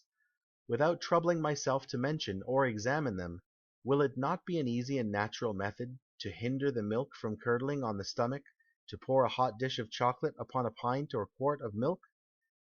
The butirous parts of the milk and chocolate are in reality analogous to each other, and very proper to be united for the same purpose, and what is bitter and alkaline in the chocolate ought necessarily to hinder the curdling of the milk in the stomach. It is easy to confirm by experience the reasoning upon this sort of chocolated milk. The third part, Chapter 3, of the Oil or Butter of Chocolate. Chocolate kernels are a fruit very oleaginous, but the oil is very closely united with the other principles, that it requires a great deal of labor to separate it, and to make it pure. The three common ways to extract oils are by distillation, expression, and decoction. We reject the first as being very imperfect, because the violence of the fire alters the nature of all oils that are extracted that way. The success will answer no better by expression, because that which is got will be very impure and in very small quantity. Then there remains no way but by decoction, to draw out this essential oil that we are in quest of, which is the true and the only way, for it gives it in its utmost purity without any alteration. They take chocolate that is roasted, cleaned, and ground upon the stone. They throw the paste into a pan of boiling water over a clear fire. They let it boil till almost all the water is consumed. Then they pour more water upon it till the pan is full. The oil ascends to the top in proportion as the water cools, and grows to the consistence of butter.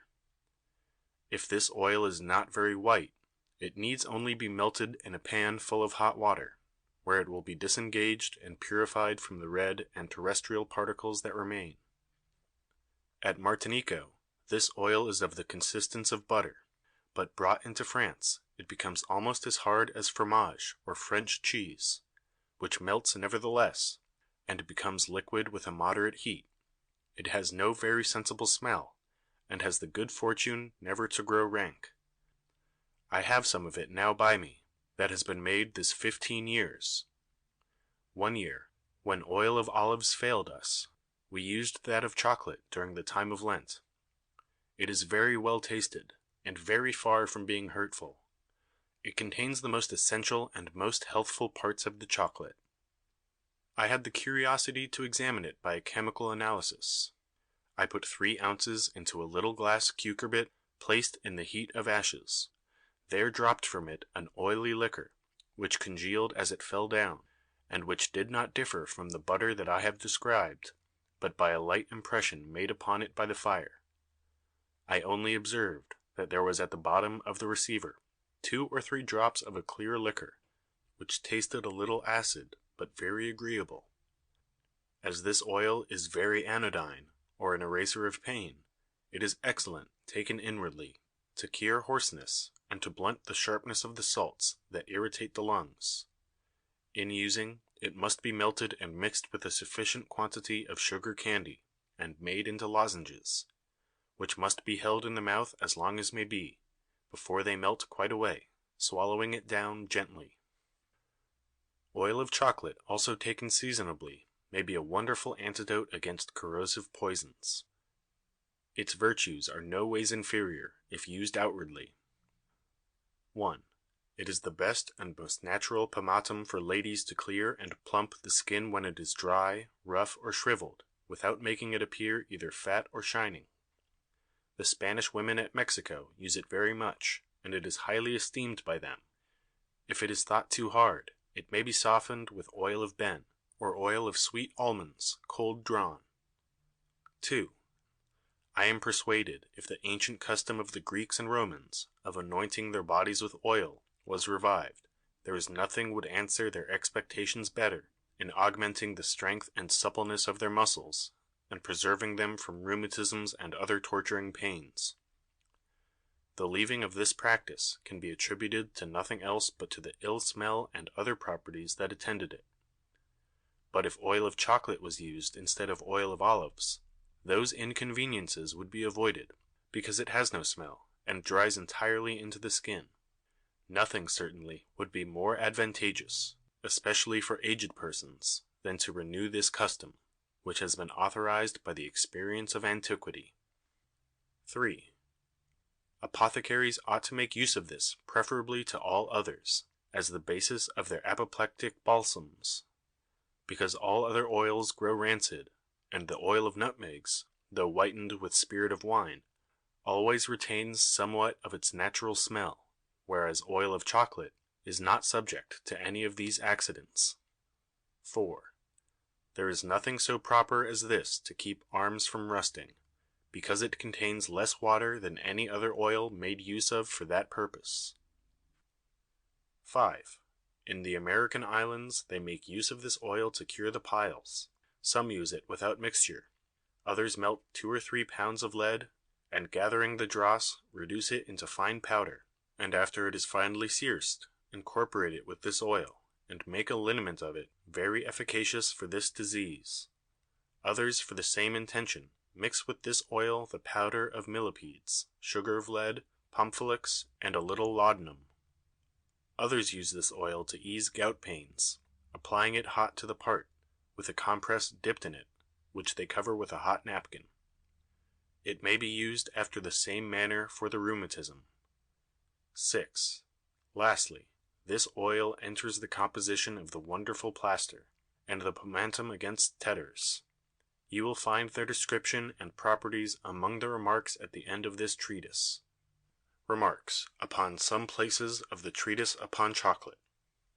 Remark 1. The cocoa tree is the same as the palm tree so famous in the East Indies. Its fruit is called cocoa, and care should be taken that it not be confounded with cacao. I make this remark because I find that William Dampier very improperly calls cocoas cacao nuts, and the tree that bears them a cacao. Remark 2. They have transported these great trees from St. Domingo to the Vent Islands. Their leaves being almost round, are firm and so smooth that one would think they had been varnished. Their fruit are sometimes as large as one's head, and their skins very thick.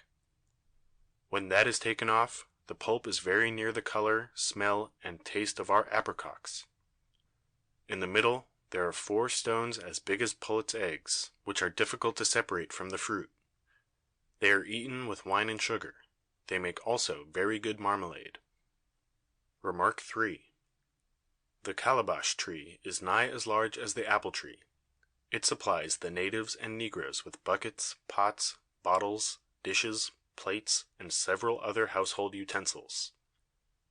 One cannot describe the shape nor bigness of the calabashes, since there are some of the size of a pear, and others as large as the greatest citrons, and besides they are long, round, oval, and of all fashions.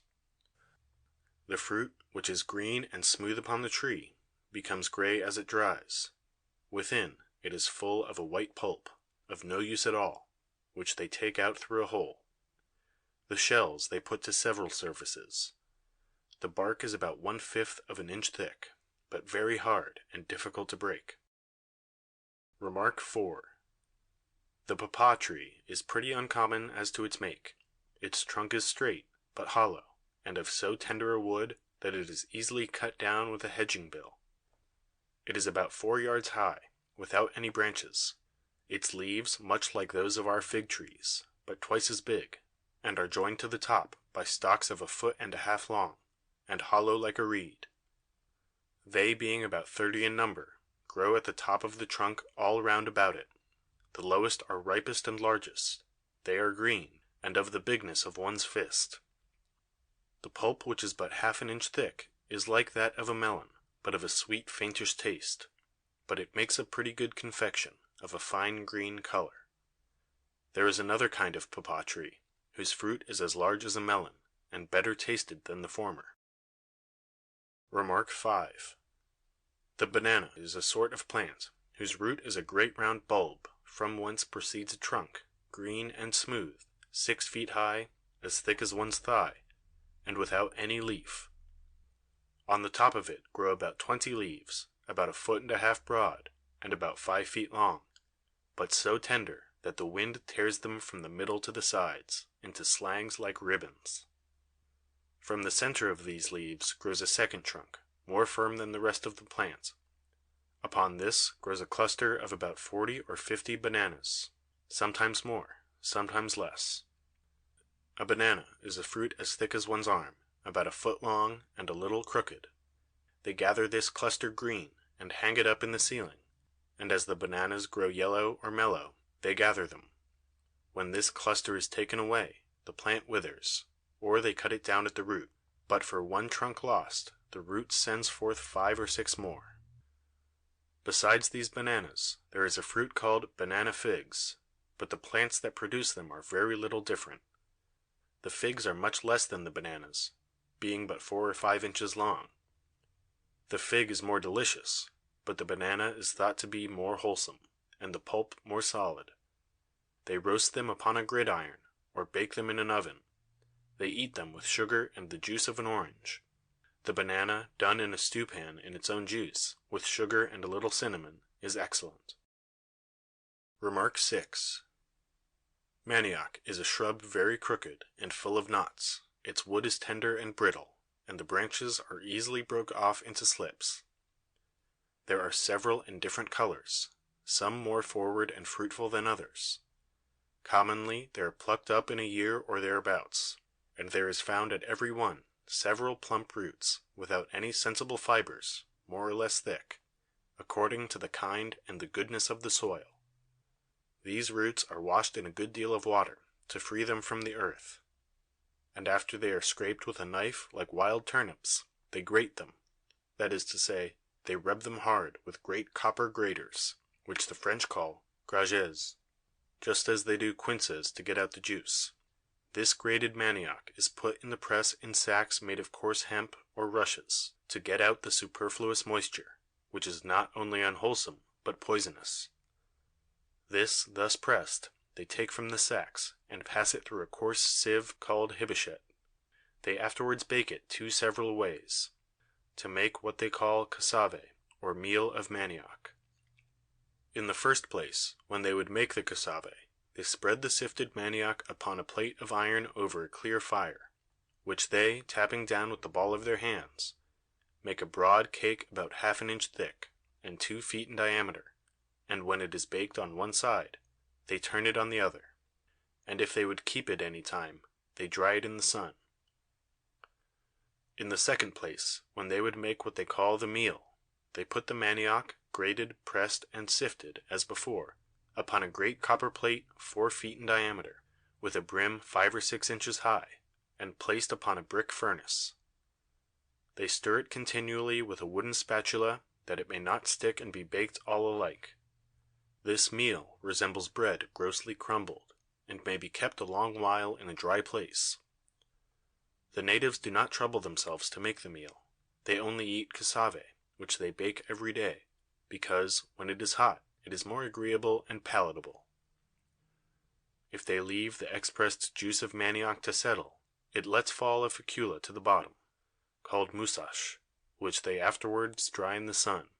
It is as white as snow, of which they make very good cakes, called in those parts craquelins. The laundresses use this facula instead of starch, to starch their linen.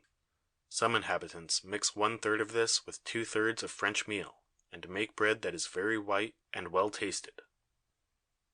Remark 7. At first sight, one would take a Belize tree for a banana. They are so like each other. There is, however, this difference between them, that the leaves of the Belize tree are not so tender, and apt to be tore. For this reason, they serve the natives for the tablecloths and napkins, as well as the negroes, and some of the planters that live in the woods. Sometimes they serve as umbrellas to shade them from the sun or showers of rain that surprise them. The hunters have great assistance from this plant, for sometimes finding themselves pressed with thirst, in places at some distance from rivers or fountains, they give the trunk of the belize a slash with a knife, and immediately hold their hat or a cup which catches a clear, good, and cool water, even in the greatest heat. Remark 8. Pimento, called also Jamaica pepper, has been brought into France, where it grows, as in America, in pyramidal cods of 3 or 4 inches long. They are at first green, then yellow, afterwards red, and last of all black. They pickle them in vinegar, as they do capers and little cucumbers. There are in America several other kinds of pimentos, and especially one that is round, and as red as a cherry. This is the hottest of all. It sets the mouth all on fire, for which reason it is called the mad pimento. The natives eat nothing without pimento. It is their universal seasoning. It serves them instead of salt and all oriental spices. Remark 9. Achote is best known in France under the name roucou, and is a sort of red which the dyers and painters make use of. It is the favorite color of the savages, which they are very careful of planting in their gardens, that they may paint their bodies every morning, which they call roucouing. Roucou is planted of a kernel much after the same manner as the cacao tree. The shrub that is most like it in Europe is the lilac, or the Arabian bean. Its leaves, of the shape of a heart, are longish, pointed, and placed alternately. Its blossoms grow in bunches at the end of the boughs. They are white, mixed with carnation, like the flowers of the wild rose tree. In the middle there is a tuft of yellow stamina, with red points. When these blossoms fall off, there appears tawny buds beset with fine prickles.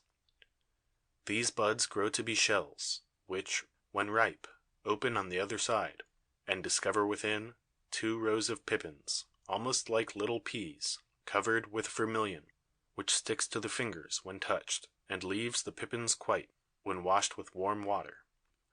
The water being settled, they pour it off gently by degrees. They dry the color in the shade that fell to the bottom of the vessel, and this is the true roucou, without any mixture. The physicians in these parts prescribe it to cut and attenuate thick and tough humors, which cause difficulty of breathing, retention of urine, and all sorts of obstructions. Remark 10. Atolla is a kind of gruel which they make with meal of maize, which is the same as our Indian corn, or turkey millet. The Mexicans season it with pimento, but the nuns and Spanish ladies, instead of pimento, use sugar, cinnamon, perfumed waters of amber, musk, etc. In these parts they make the same use of atolla, as of the best rice in the Levant. Remark 11. One ought to choose the smallest cinnamon, the highest colored, and of the most biting taste, as well as sweet and spicy, because a great part is full of pieces, from whence they have drawn the essence, and has neither any color nor taste, but that of the wood. To help and amend both, there needs only a clove to be ground in the mortar, with an ounce of cinnamon. This spice is best that comes from the East Indies. It has nothing of acrid in it, and contains an oleous volatile, which agrees very well with that of chocolate. Cinnamon also has always kept its place in all the compositions of chocolate. Medicines in whose composition oil or butter of chocolate is made use of. The wonderful plaister for the curing of all sorts of ulcers. Take olive oil a pound, Venetian cerise in powder half a pound. Put them in a copper pan, or a glazed earthen one, upon a clear moderate fire, stirring them continually with a wooden spatula till the mixture is become black, and almost of the consistence of a plaster, which you may know by letting fall 2 or 3 drops upon a pewter plate. For if they grow cold immediately, and do not stick to the fingers when touched, it is done enough. Then must be added, of beeswax cut in little bits, 1.5 ounces. Oil or butter of chocolate, 1 ounce. balsam capivi, an ounce and a half. When they are all melted and mixed together, the pan must be taken off the fire, and stirring constantly with the spatula, you must add the following ingredients, reduced into a fine powder separately, and then well mixed together. Lapis calaminaris, heated in the fire, and then quenched in lime water, and ground upon a porphyry, 1 ounce. Myrrh in drops. Aloe succotrine, round birthwort, Florentine orris, of each 2 drams. Camphor, a dram. When they are all well incorporated together, they must cool a little, and then be poured upon a marble to be made into rolls, after the ordinary manner. I have seen such surprising effects from this emplaster that I am almost backward to mention them, lest they should seem incredible. It cures the most stubborn and inveterate ulcers, provided the bone is not carious. For in this case, lest you should lose your labor, you must begin with the bone, and then apply the plaster. The place must be dressed morning and evening after it is cleaned with lime water, and wiped well with a linen cloth. The same plaster may serve several times, provided it be washed with lime water, wiped with a rag, and held to the fire a moment before it is applied. I exhort charitable people to make this plaster, and give it to the poor, especially those that live in the country. They will draw down 1,000 blessings in this life, and the Lord will recompense them hereafter. An excellent pomatum for ringworm, tetters, pimples, and other deformities of the skin. Take flowers of brimstone, footnote, to wit, those that are made in Holland, if they can be got, in footnote. Saltpeter purified, of each half an ounce. Good white precipitate, footnote. To know if the precipitate be good, you may do thus. Put a little upon a live coal. If it flies away, it is good. If it stays behind, it is nothing but powdered cerris, or some such thing. In footnote. 2 drams. Benzoin or benjamin, a dram. Beat the benjamin and saltpeter a good while in a brass mortar, till they are reduced into a very fine powder. Then mix the flower of brimstone and white precipitate with them, and keep this powder for use. At Martinico, when I had occasion to make use of it, I incorporated it with butter of chocolate, but in France I substituted the best scented jessamine pomatum. This smell, joined with that of benjamin, corrects the smell of the brimstone, which some persons abhor. I cannot sufficiently recommend this pomatum, which always succeeds well, and I have often found it beneficial when everything else failed. You must not wonder if, on the first, or sometimes the second day, the tetar seems more lively, or the complexion more dull. It is a sign that the malignity is drawn out, and that the seeds of it are destroyed. You must therefore take heed of desisting, for the skin in a little time will be rendered as even and smooth as you can desire. End of Section 11. End of The Natural History of Chocolate, by D. de Calyx, translated by Richard Bookz, 1700 to 1763.